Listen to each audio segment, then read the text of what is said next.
Relentless Pursuit. The true story of an unspeakable murder, and one man's obsession to bring the killer to justice. By Kevin Flynn. Narrated by Eric Fox. Prologue. One September day, I took a trip to a cemetery with my baby girl.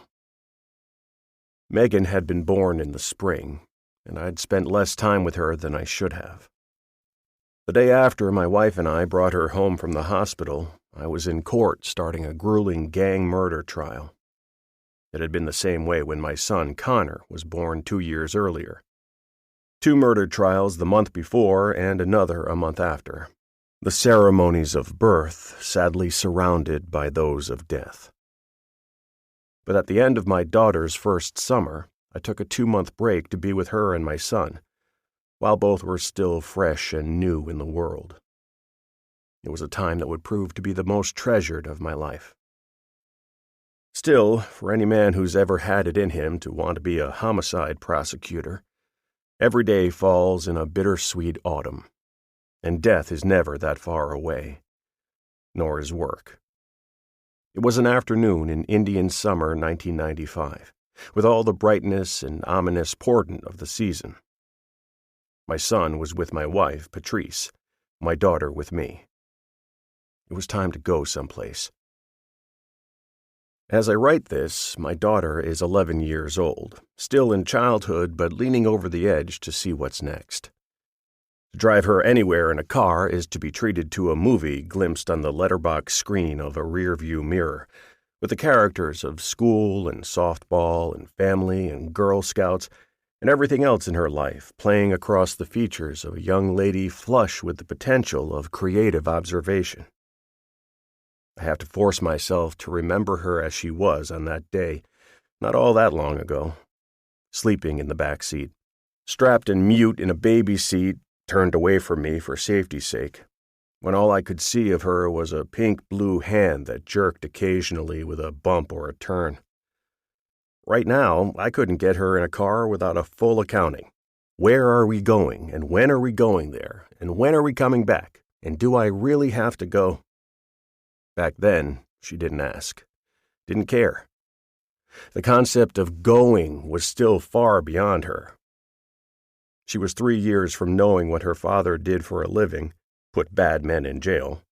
Another 3 years from knowing why he sometimes didn't come home at night. He's in a court, and the judge is making him stay late. A few more from sitting with her mom and her brother in a courtroom, ringed by U.S. Marshals, watching a jury convict 3 young men charged by her dad with many murders. And, God willing, many years from knowing from her own experience the feeling in the gut that would compel a person to get into a car and drive to a cemetery on a lovely day better suited to a long walk by a lake. She doesn't know about Katrina Harris, a girl who'd crossed over that edge of childhood but never got the chance to go much farther. She doesn't know about Katrina's mother, Diane. And she doesn't know about how the special grace of these 2 lives was extinguished in a few minutes of unfathomable brutality. Our destination that day was a graveyard in Maryland, farther away from us than it appeared on a map. I was born and raised in Northern Virginia and knew that area well.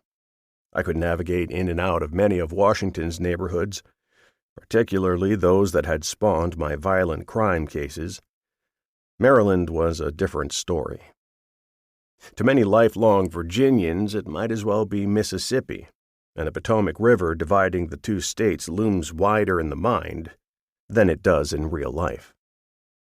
After 45 minutes of meandering on roads I'd never seen before, I came to what I was looking for.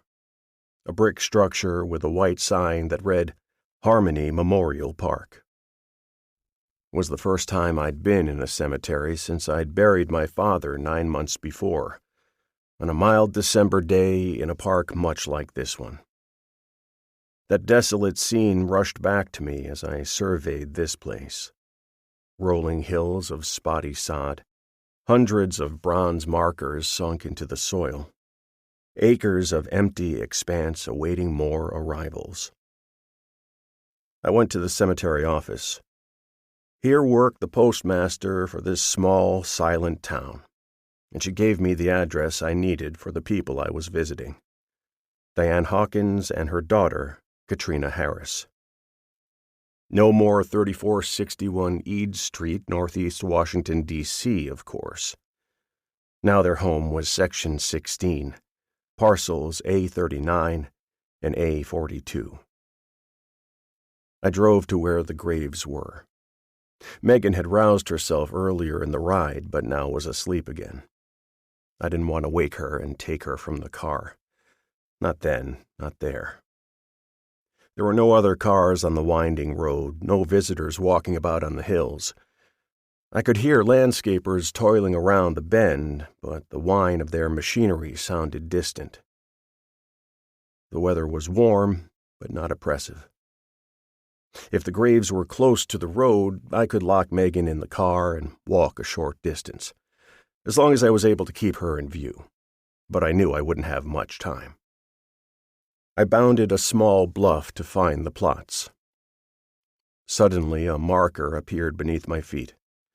Katrina Harris, in loving memory, July 15, 1979, May 26, 1993.